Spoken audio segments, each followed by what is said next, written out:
Before we get into the video, I have something very important to share with you.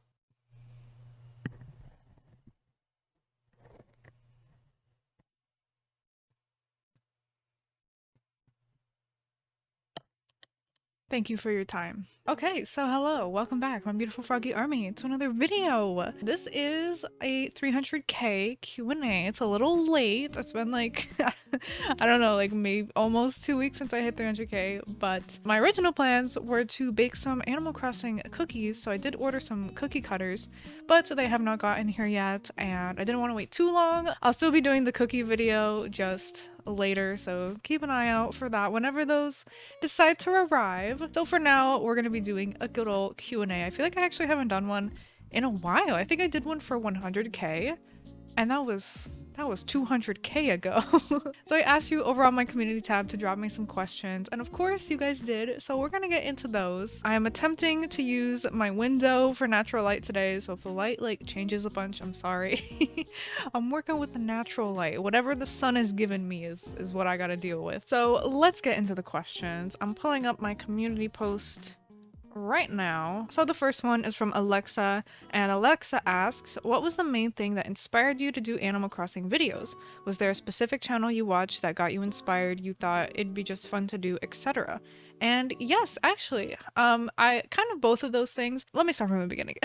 So I got Animal Crossing and I was literally addicted. I was playing every single day. I was like trading on Nookazon like every morning. Like I had a routine. I would wake up, I would eat, I would sit down with my Switch and work because at the time I was doing like an online job, and I would just do Nookazon trades while I was working, and I would do that until lunch. So depending on what time I woke up, anywhere from 9 to 11, that would be until noon, multiple hours of like playing and doing Nookazon trades. So that was my whole thing. I was obsessed, and I was so obsessed, and I needed like an outlet, you know? I needed some sort of outlet. I needed somewhere to like dump all of my Animal Crossing thoughts and ideas, and I had actually been starting to watch Animal Crossing YouTubers. So the main one that I watched was Crossing Life, Judy. I watched her and I loved her live streams, and I love watching her build videos. And I was also watching Ryan for the Win. I was watching his Animal Crossing and Chill series, and I would just watch those like while I played or, you know, whatever. And it looked like so much fun, and I needed a place to like get rid of all the Animal Crossing like worms in my brain. So it was kind of like a mix. Yeah, they inspired me, and I needed like a dumping ground also. So that's kind of the story. That's kind of the inception of my channel. Kind of along similar lines, Rin asks, was YouTube your dream job, or did this all happen suddenly and you just decided to stick with it? So yeah, all right, we'll get into the next chapter of the Froggy Crossing origin story. I started the channel just for fun, like I said, just for like a little dumping ground. I started posting videos and they started getting views, and I don't know, I just kept going, and I just kept, you know, gaining subscribers and stuff like that, and then it just turned into my job. But no, it pretty much did just happen suddenly, and I just decided to stick with it. I mean, I love it, of course. I didn't it wasn't like, oh, okay, I'll just stick with it. I was like, oh my god, yes, this thing that I was doing just for fun is like turning into a thing. Oh my goodness, heck yeah. Rosalie asks, if you could pick one of them to be in the game, would Pepper or Peach be a villager, and what personality would they have? Okay, if I had to pick one, that's so hard. Pepper would definitely be a cranky. Like, I love him to death, but he does have his cranky moments. And we do have a couple of like orange cats or like tabby cats, so I feel like we need tuxedo cat representation. So I would pick Pepper. And then right under that one, Celeste asks, can you show us pictures of your cats? I think they're so adorable. And of course, here you go. Here's some pictures. I'll put them on the screen for you. And then there's two questions right next to each other that I think kind of tie into each other, so I'll put them both up. Fame Game asks, how much has YouTube changed your life? I really want to know. And then Mad IQs asked, when you were younger, what did you think you were going to pursue as a career? When I was like in middle school, I always thought I was going to be an English teacher because I loved my English teacher in middle school. English was my favorite class, creative writing was my favorite class. Kind of when I got into high school, I kind of like dropped that, and I didn't really know what I wanted to do, and then I graduated high school and then I didn't know what to do. So I didn't go to college, and then I still didn't know what to do. And then I was just working random jobs. But then Fame Games question kind of comes in. How much has YouTube changed your life? Well, YouTube has kind of, helped me know what to do. Instead of just working random jobs, I feel like I actually have somewhat of a career, and it's given me a lot of skills that I definitely did not have before. Speaking skills, public speaking skills. If you watch my very first video, I'm very soft spoken and, quiet, and, I wouldn't say introverted necessarily, but very shy. Even stuff as simple as like going up to like a counter at a fast food restaurant, I remember as a kid, I was at Firehouse Subs, and I think I wanted a cookie. I wanted to buy a cookie, and my dad gave me the money to go and get it myself, but I was so scared to do that by myself, to go up by myself and talk to the person at the register to get the cookie, that I just I think I was like crying. I think I literally was way too scared to do it. And now I can order my cookies by myself. And then of course there's other ways that are, obvious. I have goals, I have like a career, like I was saying, I have financial stability. I feel like I'm more stable now, which is an extreme privilege to have, and I'm very grateful for it. Very grateful for you guys. Denny asks, what are some of your favorite game genres? And also, what is your favorite Genshin element, and whose playstyle do you like the most? So my favorite element is Geo, but I'm kind of biased just because Zhongli is my favorite. I like heavy sword users. I like that they do a bunch of damage and stuff like that. So yeah, I guess I would say them. I don't really have a specific character whose playstyle I like the best, but I do like the heavy sword users. And then some of my favorite game genres. I love farming games. I love open world. I love like exploring, crafting, farming, all kinds of stuff like that. But then I do like the occasional like weird games, like RTS games, like Age of Empires. I put my head in the sand for so long because my boyfriend tried to get me to play it, and I was like, I'm not gonna like it. And then I played it and I was like, wow, I like this. And the occasional shooters, if there's a shooter that I can get away with playing with having terrible aim, then I will play it. Kyatamura asked, what are the pros and cons on having a YouTube channel? Honestly, I don't feel like there's a lot of cons, and I will never complain about the cons because having a successful YouTube channel is a very privileged opportunity and job to have, and I will never take it for granted.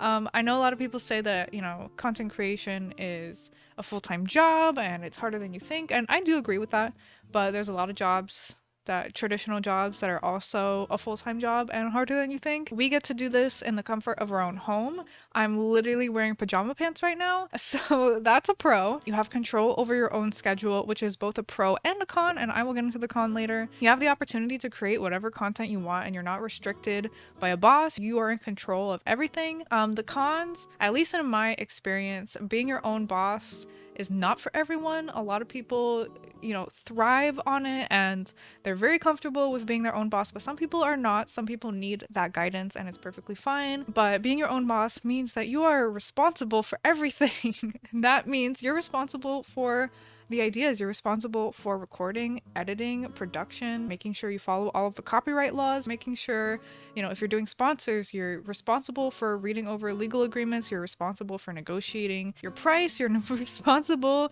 for getting all of that content done on time and up to standard and all that kind of stuff. And like I said, it's either a good thing or a bad thing. It's a blessing or a curse, depending on how you are and how you operate. I'm kind of like in the middle. Sometimes I wish I had people to do stuff for me because I'm like, I don't want to answer emails today. I wish I could pass it off to somebody. Another con I would say is there's a mental health aspect of it, of having, eyes on you, and depending on what kind of content creation you do, you share a portion of your life with people, and some people don't like it. You have to take criticism on literally yourself. If your videos are underperforming and this is your job and your stuff isn't doing well, it's not getting views, and you're seeing less money, that's also a thing. It's not stable necessarily. It can be stable, but there's never a guarantee that you will be a YouTuber and you will get the same views every single month or every single video that you put out. There's always a chance that YouTube will just drop you and you're done.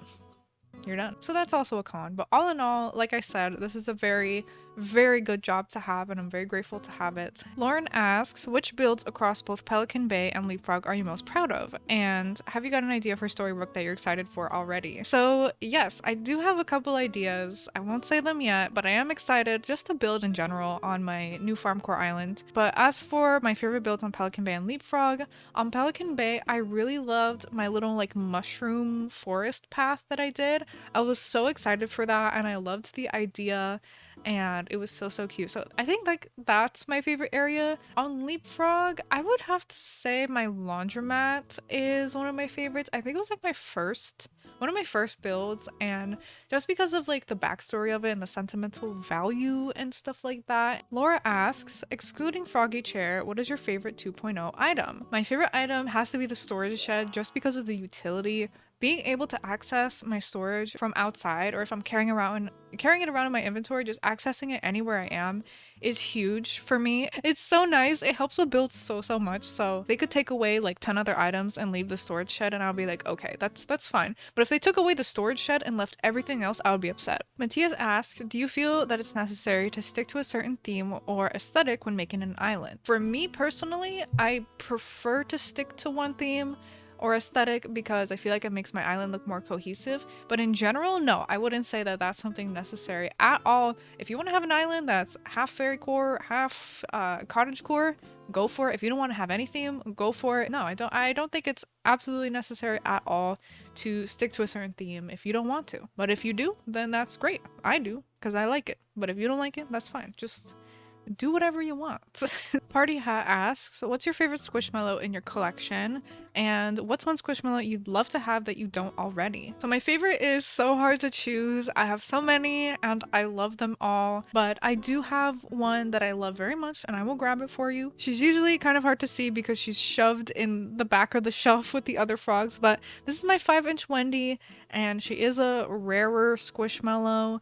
But I love her so much. She is the most adorable, perfect size. And just look at her little face. And a Squishmallow that I really want that I don't have already is Philippe, who is pretty much just Wendy Squishmallow. Hold on. I just noticed poor man is like falling out of his chair. Okay, there you go. That's a little bit better. But a Squishmallow that I don't have that I really do want is Philippe, who is basically the frog Squishmallow but with heart cheeks. And it's like a Valentine's Day one, and he's so cute and I want him so much. Regardless, I can never find one for less than like $150, so yeah, not gonna get that one until it goes down or gets re-released or something. Jesse asks, number one, what's the daily craving? Obs. The daily craving today, let's see, I want like some nice crispy french fries. Some good salty crispy french fries, like thick but like crunchy on the outside, fluffy on the inside. Some good fries. And then number two, do you have any tips for someone who wants to start streaming? I've always wanted to, and your videos have really inspired me to start. So I feel like it's a different experience for me because I started with an already established YouTube channel. I think I had 10,000 subscribers when I started streaming, I want to say. So I already had a bit of an audience built up already. Starting from scratch on somewhere like Twitch, I'm not an expert in, I don't really know. But here are some little tips for you that hopefully could help. I think being consistent is very helpful.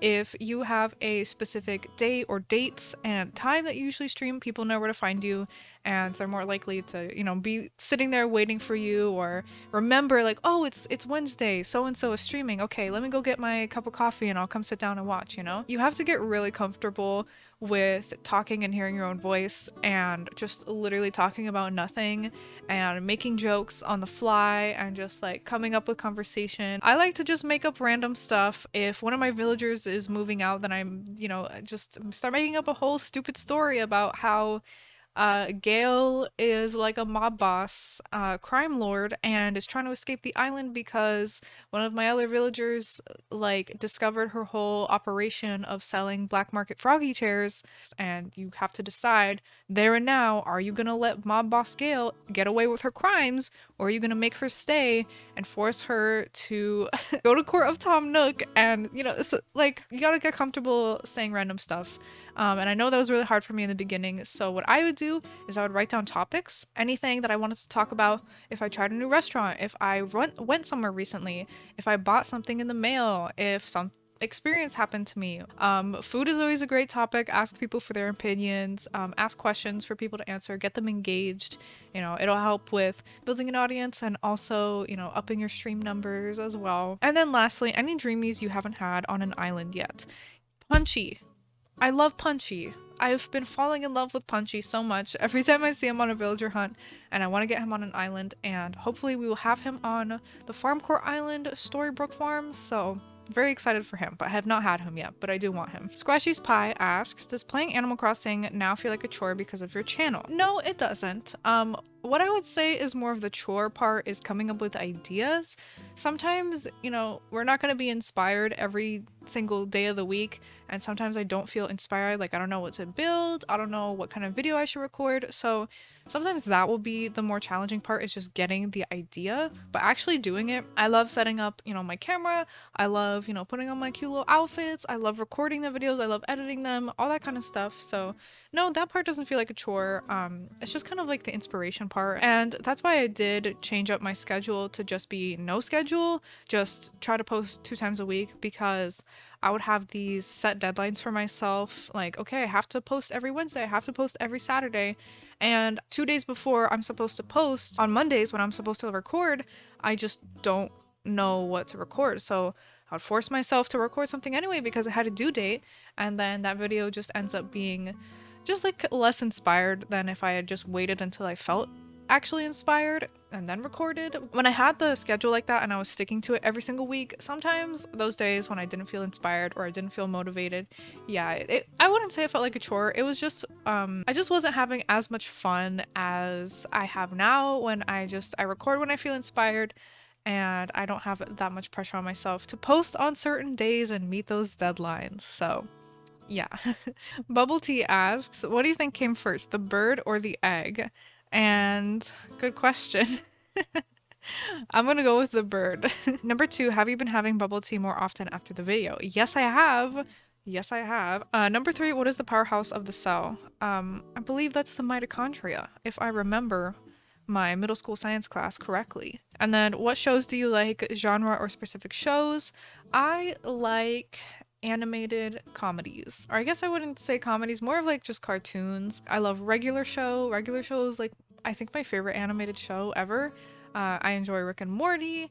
I forget what genre this will be called, but like New Girl is like one of my all-time favorite shows. Also, whatever category New Girl is, I love that kind of show. Really asks, how does it feel to have been the blueprint for Froggy Core Islands? And I am very honored if that is the case.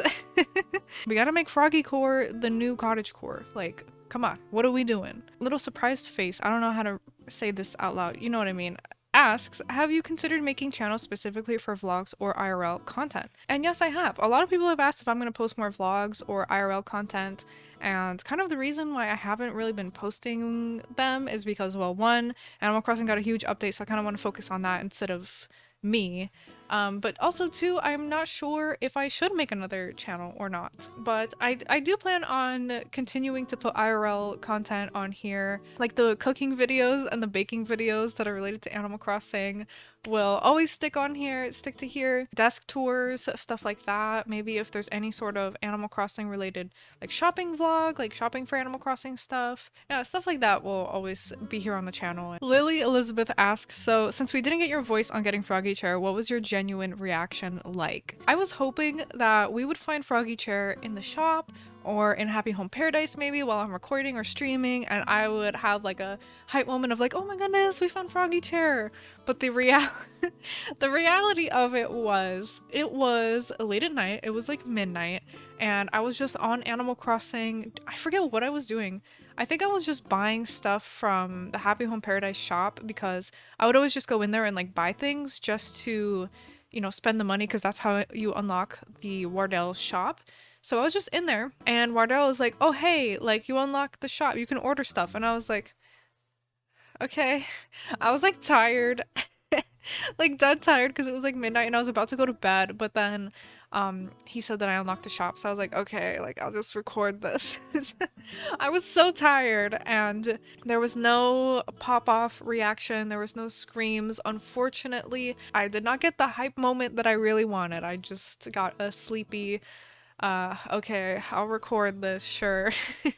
Muffin Man asks, whatever happened to Pepper trying to speak with buttons? So if you guys don't know about Pepper's buttons, I bought like these little buttons. They're supposed to be like for game shows, but you can record like your voice saying something. When you press it, it says something. So I saw on TikTok, a couple of cats are trained to use those buttons. Like if they want pets, they press the button for pets and it says pets out loud. And then the human comes over and pets them and they have like, yes, no, treats, food. And I thought it was really cute. So I got it for Pepper at the time when we only had Pepper.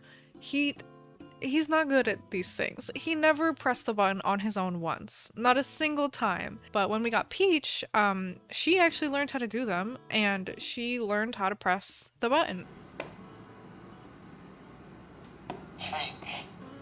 Wow. Good job. She got really annoying with it. She got really annoying with it and she would press it constantly. So I put the button away and they have not been using the buttons, but Pepper never learned. And then the last question I will be answering for today's video, Sylvie asks, what is your favorite type of bread? And I am a huge fan of a just good old-fashioned breadstick. Garlic breadstick, cheesy breadstick, it doesn't matter. A breadstick. Ugh, I feel like I've slouched down during this video. Okay, let me sit up. But that is gonna be it for today's video. Thank you so much for all your wonderful questions. I always love doing Q&As. I hope you found the answers entertaining. Sorry I couldn't answer all of them, like I said, but I hope the ones that I did answer were nice and juicy for you. If you want to check out my merch or any of my social medias to follow me on there and keep up with me, then all the links will be down below in the description. But thank you so much for watching this video. I really appreciate it, and I will see you in the next one.